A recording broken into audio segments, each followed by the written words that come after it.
I sat down and watched Daredevil Born Again Season 2 Episode 1. And I'm not even gonna pretend. I went into this neutral because after what I pulled in Season 1, especially with Nelson, I was already walking in with one eyebrow raised and my expectations sitting somewhere between cautious optimism and Disney is about to mess this up again. Emotional damage! And after finishing this first episode, I'm kind of stuck right in the middle of that exact feeling. To be honest, meh. And hey, before we dive into anything further, be sure to hit the subscribe button and tickle the notification bell, like and comment. I'm a one-man band who edits, writes, and does everything himself. So if you appreciate that, then be sure to show your support. And if this video performs well, I like to cover the entirety of Season 2 per episode. Now getting into it, the first thing I will give credit for right away is that Daredevil still feels like he belongs in this world, and not like he's just randomly stitched into the MCU for the sake of brand recognition. And more importantly, he's still brutal. Like you can tell they want to keep the edge from the original Netflix series, but let's not kid ourselves. It is toned down. You can feel the Disney filter sitting on top of it. Like there's an invisible hand holding things back just enough so it just doesn't go too far. What? Bro, what are you talking about, man? And if you've seen the original Daredevil series, you know exactly what I mean when I say this doesn't even come close to that level yet, or maybe never. That being said, this is where I will give them some credit. This episode, if it's any indication, does give me some hope that they might actually find a balance, but at the same time, Disney wouldn't be Disney if they didn't find a way to fumble something that's working. No shit. So I'm not fully trusting it just yet. Now, when it comes to the whole hero logic side of things, Daredevil showing up at the right time, saving people, disappearing again. Yeah, it's convenient. Yeah, it's sometimes a bit weird, but if we're gonna be honest about it, that's just baked into the genre at this point. It's nothing new. That's not something I'm just gonna sit here and complain about like it's some massive flaw. Because if you've watched any superhero, literally anything in the last decade, you already signed that contract whether you like it or not. What I did like though, and this is probably one of the stronger elements of the episode, is what Fisk is doing.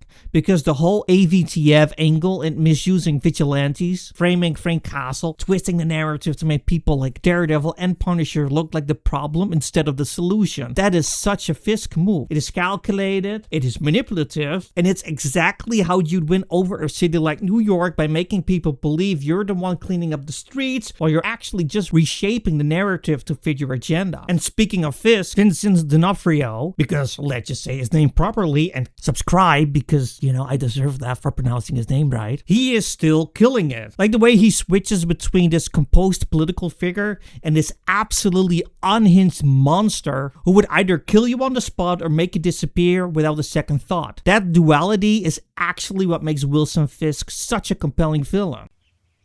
Oh, okay.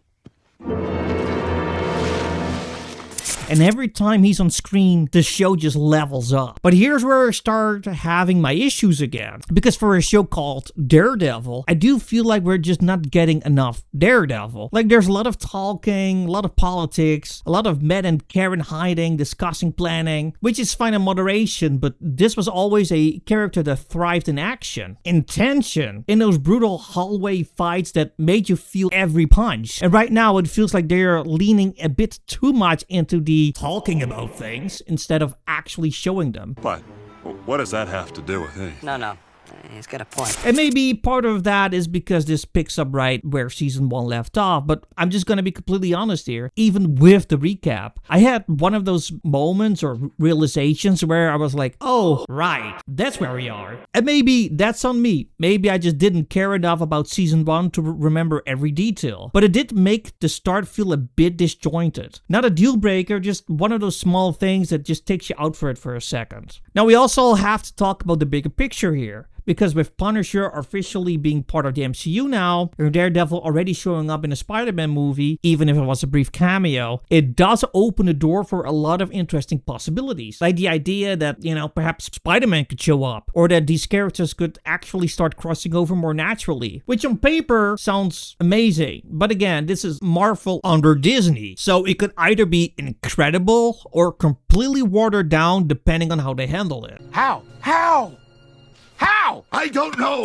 And since we're on the topic of the Punisher, so let me just take a minute or two to give my praise here. Seeing John Bernthal back is just, it hits, man. It really does. But at the same time, it is frustrating because it feels like they are barely using him. Like he shows up, makes an impact, and then boom, he's gone. And I get we're getting this new TV movie called The Punisher One Last Kill, which sounds super cool, but it also feels like they're not fully committing to what made that character so beloved in the first place. Because the original Punisher show was gritty, unapologetic, brutal, and everything in between. And yeah, it only ran for just 2 freaking seasons, but it left an impression. And right now it feels like they're just giving us crumbs instead of a full meal. And I'm just gonna say it straight. I would have loved to see more of Daredevil and Punisher together, because in my opinion, that dynamic works. It always has. Because the contrast between their methods, their ideologies, and the tension between justice and vengeance, I personally think that's where the gold is. And instead we're getting glimpses of it when it could have been a central pillar of the show. So yeah, overall, the first episode leaves me in a weird spot. Because on one hand, I'm more optimistic than I was after season 1. Because at least it feels like they're trying to get back what made Daredevil great. But on the other hand, I've seen this pattern before, where things start strong and then slowly drift into something safer. Something more generic, something that loses that edge. And I wouldn't be surprised if after 2 or 3 episodes, we're back in that territory again. Oh boy, and then there's the ending, before I forget. Bullseye somehow saving Daredevil?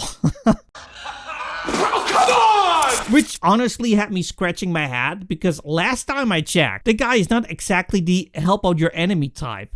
So either there's a very good reason behind it that we're not seeing yet, or they're just setting up something bigger that just hasn't clicked into place yet. But right now, it feels off, and I'm curious to see how they explain that moving forward. But yeah, that's where I'm at with it. Cautiously optimistic, slightly skeptical, and very aware that this could either turn into something great or fall apart in the most predictable Disney way possible. So I'm gonna keep watching, but I'm definitely not getting comfortable just yet. And I wanna know what you think, because maybe I'm missing something here. Maybe there's a logical explanation for Bullseye. Maybe you're more confident in this than I am. So let me know in the comment section down below. And as always, I thank you for your time. Thank you for sitting through the entire video. And I'd love to see you again next time. I wish you a great day and catch you all on the flip-flop.